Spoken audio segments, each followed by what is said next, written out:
बादल। इस कविता में बादलों के विभिन्न रंग रूप, बादल कैसे बनते हैं, क्या करते हैं, यह सब बताया गया है। आइए बच्चों, आज हम सब बादल कविता पढ़ेंगे। मैं मिस कनकलता झा आज आप लोगों के लिए बादल कविता लेकर प्रस्तुत हुई हूँ। काले काले पानी वाले आसमान में बादल आए, कैसे बादल आकर छाए, हवा पकड़कर लाती सरसर, छाए जैसे काले कंबल, लगते कितने सुंदर बादल, पेड़ों जैसे भेड़ों जैसे, लगते जैसे चलते घोड़े, बन जाते हाथी के जोड़े, नन्हे जलकर गए भाप बन, उसी भाप से ठंडक पाई, बादल बरसे बरखा आई, करते गरगर बातें बड़बड़, बिजली बादल को चमकाए, अंधियारे में राह दिखाए, मोर मगन मन छनन छनन छन, झूम झूम कर नाच दिखाए, बादल खुश हो गाना गाए। बच्चों, बादल के आने से हमारे आसपास का माहौल कैसा हो जाता है, हमारे आसपास किस तरह का नज़ारा हमें देखने को मिलता है, बादल में कैसे कैसे चित्र नज़र आते हैं, बारिश कैसे होती है, मोर कैसे नाचता है, यह सब हम इस कविता के माध्यम से जान पाए हैं। आइए बच्चों, हम इस कविता में जो कठिन शब्द हैं उनके अर्थ जानेंगे।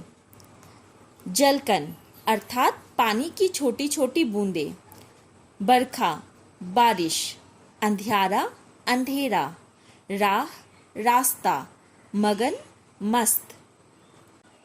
हमने तो यह कविता पढ़ी। इस कविता से जुड़े हुए कुछ प्रश्नों का उत्तर भी हम जानेंगे और इस कविता में कवि क्या कहना चाहते हैं ये भी हम समझेंगे।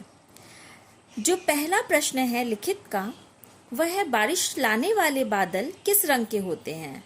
उत्तर है बारिश लाने वाले बादल काले रंग के होते हैं।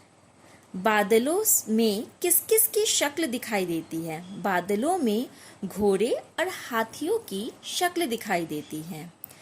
कवि को काले बादल किसकी तरह लगते हैं। बच्चों, कवि को कभी तो काले बादल पेड़ों जैसे लगते हैं, कभी भेड़ों की तरह लगते हैं, कभी वो चलते हुए घोड़े की तरह उनको लगते हैं, तो कभी हाथी की तरह उन्हें प्रतीत होते हैं। बच्चों, अब आप लोग को करना क्या है, इस कविता की 10 पंक्तियां, कम से कम 10 पंक्तियां आपको याद करनी है। इसके शब्दार्थ आपको याद करने हैं और जो प्रश्नोत्तर मैंने आपको दिया है वो प्रश्नोत्तर आपको याद करना है। अब बात आती है इस कविता के जरिए कवि हमें क्या बताना चाहते हैं। बच्चों, इस कविता के जरिए कवि हमें यह बताना चाहते हैं कि कैसे बादल जो है वो बारिश लाते हैं, कैसे बारिश होती है, जो हवा होती है वो कैसे ऊपर गर्म हवा ऊपर जाती है, बादल बनती है और बारिश के रूप में वह नीचे धरती पर आती है। यह सब कवि हमें बताना चाहते हैं। आप देखोगे बच्चों, बादलों में ना अलग अलग तरह के चित्र दिखाई देते हैं। आप जब बादलों को गौर से देखोगे, कभी आपको घर दिखेगा, कभी आपको हाथी दिखेगा, कभी आपको घोड़े दिखेंगे, कभी आपको छोटा सा नन्हा सा टेडी बियर दिखेगा।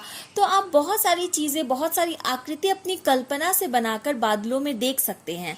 बादल जो है वो बारिश करके हमारी धरती को जल प्रदान करता है, इसीलिए बारिश का होना हमारे लिए बहुत ज़रूरी है और जितना ज़रूरी बारिश का होना है उतना ही ज़रूरी बादलों का होना भी है। धन्यवाद।